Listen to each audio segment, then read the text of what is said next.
जय जिजाऊ, जय शिवराय, जय शंभूराजे. नमस्कार मित्रांनो. मागील भागात आपण बघितले राजांनी केलेल्या सुभेदाराच्या सुनेचा गौरव आता शाहिरांनी पोवाड्यात उतरवला होता.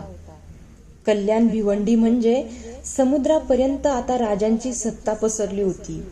त्यामुळे राजांनी 400 फिरंग्यांना हाताखाली घेऊन गलबत बांधण्यास सुरुवात केली होती. परंतु ते फिरंगी काही दिवसातच पळून गेले. राजांनी पुढील काम बांधकामात मुत्सद्दी असलेल्या कामगारांवर सोपविले. सत्ता मिळविण्यासाठी औरंगजेबाने शिवाजी राजांची मदत मागितली, पण राजांनी त्याला मदत केली नाही. त्याने स्वतःच्या वडिलाला शहाजहानला कैदेत ठेवून स्वतः पातशाह बनला.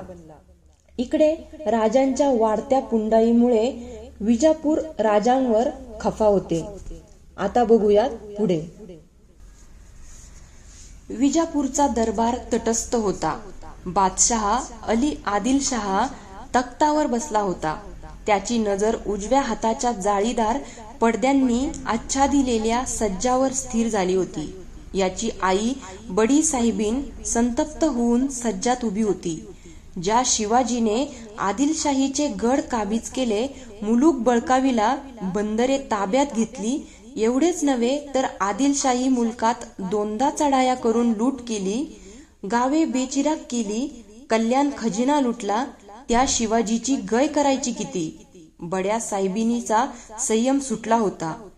दरबारात शिवाजीच्या पराभवासाठी पैजेचे विडे ठेवले होते. तख्तापुढे नक्षीदार चौरंगावर सुवर्ण तबकात ठेवलेले विडे साऱ्या दरबाराला आव्हान देत होते. दरबारात अंकुश खान, रुस्तम जमा, मुसे खान, याकुत खान, सिद्दी हलाल यांच्यासारख्या प्रतिष्ठेच्या सरदारांबरोबरच विजापूरचे इमानी सेवक बाजी घोरपडे, मंबाजी भोसले, झुंजारराव घाटके हेही हजर होते. सारे चुपचाप हात बांधून हजर होते. साऱ्यांच्या नजरा जमिनीला खिळल्या होत्या. विड्यांकडे पाहण्याचे धैर्य एकालाही नव्हते. उलटणाऱ्या क्षणाबरोबर बड्या बेगमचा संताप वाढत होता. तिचा कणखर आवाज साऱ्या दरबारात उमटला होता. उसने अजमते शाही को ललकारा है. राज्य आणि हे धर्म यांच्यासाठी त्याचा पराभव झालाच पाहिजे. हे आव्हान स्वीकारणाऱ्या वीरासाठी दरबाराचे विडे हजर आहेत. बेगमची नजर दरबारावरून फिरली. तिने पुन्हा पुकारले, कौन है वह नाराये तकबीर बुलंद करने वाला मुजाहिद. सारे चुपचाप होते. अधोवदन उभ्या असलेल्या सरदारांना नजरेखालच्या गालिच्या वरून पावले रुतत जाताना दिसली. माना वर होऊ लागल्या. साऱ्या दरबारावर बेगुमान नजर फेकून खान अफजल तख्ताकडे जात होता. अफजलचा देह धिप्पाड होता, उंचापुरा होता. चेहऱ्यावर राकट मग्रुरी होती. डोळ्यात आत्मविश्वास होता. पाठीवरून जमिनीपर्यंत रुळणारी जरी खिल्लत उजव्या हाताने सावरीत, डावा हात तलवारीच्या मुठीवर ठेवीत खान तख्तासमोर उभा राहिला. बादशहाला मुजरा करून त्याने साऱ्या दरबारावरून एक तुच्छतेची नजर फिरविली व तो गर्जला, जिल्ले सुभानी, बंदा पायाशी हजर आहे. गर्दन मारण्याच्या हुकमाची फक्त वाट पाहतो आहे. हुजुरांनी त्या मनहुशचा शूद्र नाव घोषित करावं. सिवा गद्दारे दख्खन. खान हसला. तो म्हणाला, बस, आणि एवढ्यासाठी आमच्या दरबारी एकही सरदार नाही. यह मजाल. बेगम हुजूर, आदिलशाही सल्तनीत काट्याप्रमाणे सलत असलेल्या या शूद्र सिवाचा मी पूर्ण बिमोड करीन.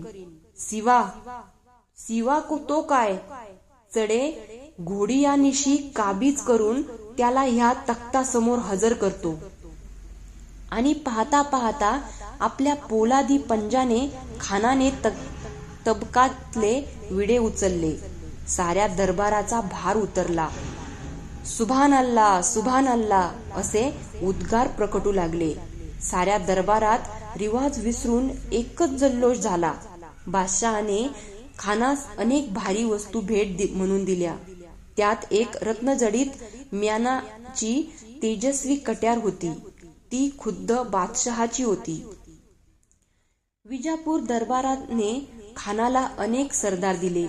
मुसे खान, हसन खान, सिद्दी हिलाल, अंकुश खान या सरदारांबरोबरच पांढरे नाईक, घोरपडे, मंबाजी भोसले, प्रतापराव मोरे यांच्यासारखे हिंदूही दिले. खानाचा मुलगा फाजल खान आपल्या 2 भावासह खानाबरोबर होता. विजापुराबाहेर खानाची छावणी तयार होत होती. आपापली पदके घेऊन सरदार सामील होत होते. उंट, हत्ती, घोडे यांनी छावणी ठाई ठाई सजली होती. छावणीची तयारी होताच एके दिवशी छावणी उठली. तुतार्या, नगारे झडू लागले. चांद ताऱ्याने सुशोभित झालेला आदिलशाही हिरवा ध्वज आघाडीच्या हत्तीवर फडकत होता. बिनीच्या हत्तीमागे लागलेल्या हत्तीच्या मालिकेतल्या एका हत्तीवर चांदीची अंबारी तळपत होती.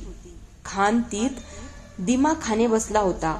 हत्तीवरून आपल्या मागे पुढे पसरलेल्या सैन्यावर नजर टाकीत होता. 100 हत्तींच्या गळ्यातल्या घंटांचा आवाजात हजारो उंटांच्या साखळ्यांचा आवाज मिसळत होता. चित्रविचित्र रंगांनी सुशोभित केलेले खानाच्या जनानखान्याचे मेणे भोयांच्या हुंकारावर दौडत होते.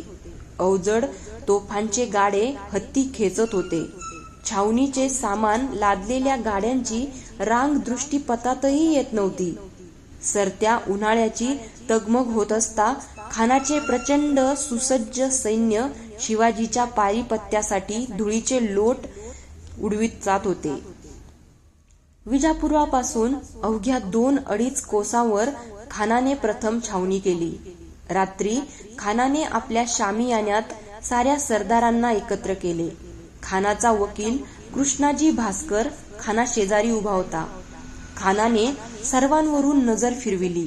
तो म्हणाला, आम्ही शिवाजीवर नजीकच्या मार्गाने चालून जाणार नाही.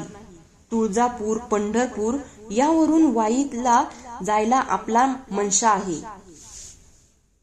बेअदबी का कसूर माफ अब्बाजान, लेकिन नजदीकी रास्ता छोड़ यह राहे दराज की जरूरत क्या? अफजल खानाच्या चेहऱ्यावर स्मित झळकले. आपल्या दाढीवरून हात फिरवीत कृष्णाजी भास्कराकडे पाहत खान म्हणाला, बारिश केव्हा होईल हे सांगता येत नाही. आमचा काबिला छावणी मोठी. वाटेत पाऊस आला तर कठीण प्रसंग येईल. पंढरपूरचा मार्ग कोरडा आहे. वाईपर्यंत तरी पावसात सापडण्याची आमची इच्छा नाही. साऱ्यांनी माना डोलविल्या. खानाच्या मनातले बेत तसेच लपून राहिले. दुसऱ्या दिवशी खान आपल्या सैन्यासह तुळजापूरच्या वाटेला लागला. तुळजापूर दिसू लागले. डोंगर कपारीत वसलेले भवानीच्या मंदिराचा कळस नजरेत येत होता.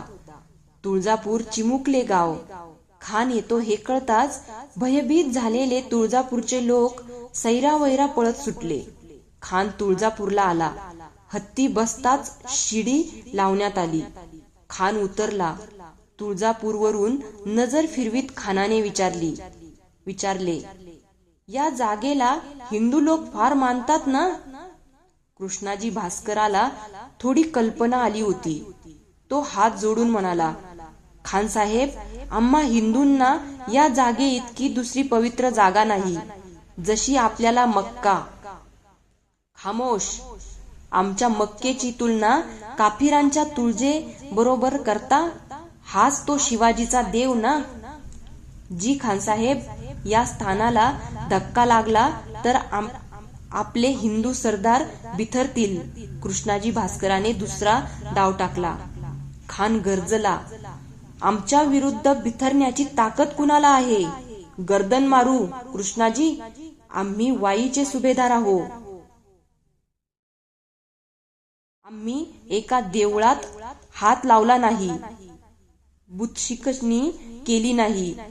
नतीजा शिवाजी शिरजोर झाला. काफीर माजले नाही कृष्णाजी. आता मुतलक लिहाज नाही. हा अफजल म्हणजे दीनदार कुफ्र शिनकन, दीनदार बुतशिनक, कातिले मुतमर्तीदान. अफजल खानाचे खरे रूप प्रकट झाले होते. अफजल म्हणजे इस्लामाचा बंदा, काफिरांचा कर्दंकाळ, बंडखोरांचे शिरकाण करणारा. खानाने तुळजापुराकडे बोट दाखविले व तो ओरडला, बेचिराग करा, लुटा. एवढ्याच गावावर दिन दिन म्हणत खानाचे सैन्य तुटून पडले. एखाद्या शावर 6-12 कुत्री एकदम तुटून पडावी आणि पाहता पाहता ससा दिसेनासा व्हावा असे तुळजापूर दिसेनासे झाले. खान धीमी पावले टाकीत पायऱ्या उतरून गेला. देवीच्या देवळातील खोपे खानाच्या पुढे आले, पण खानाने त्यांना हाकलून दिले. दिसेल ती मूर्ती फोडीत खानाने देवळात प्रवेश केला. तुळजापूर भवानी समोर उभी होती, अष्टभुजा. पायांशी तिने महिषासूर धरला होता. हातातले शस्त्र महिषासुराला छेदित होते. शांत नजरेने देवी समोर ठाकलेल्या अफजलकडे पाहत होती. देवीकडे पाहत खान मोठ्याने हसला. साऱ्या गाभाऱ्यात तो आवाज घुमला. खान ओरडला, ये बुते काफरान, बताओ मुझे तेरी करामत, बताओ तेरी अजमत. खानाने हात उचलले गेले. मूर्तीवर घाव पडला. तुळजाभवानी कल्ली, भंगली, फुटली. प्रत्येक प्रहाराबरोबर खान हसत होता. देवीचे तुकडे ठिकऱ्या उडत होत्या. देवीचे देऊळ लुटले गेले. खानाने देवी समोर गाय मारली. खानाचा राग शांत झाला. खानाला आता दिसत होते पंढरपूर.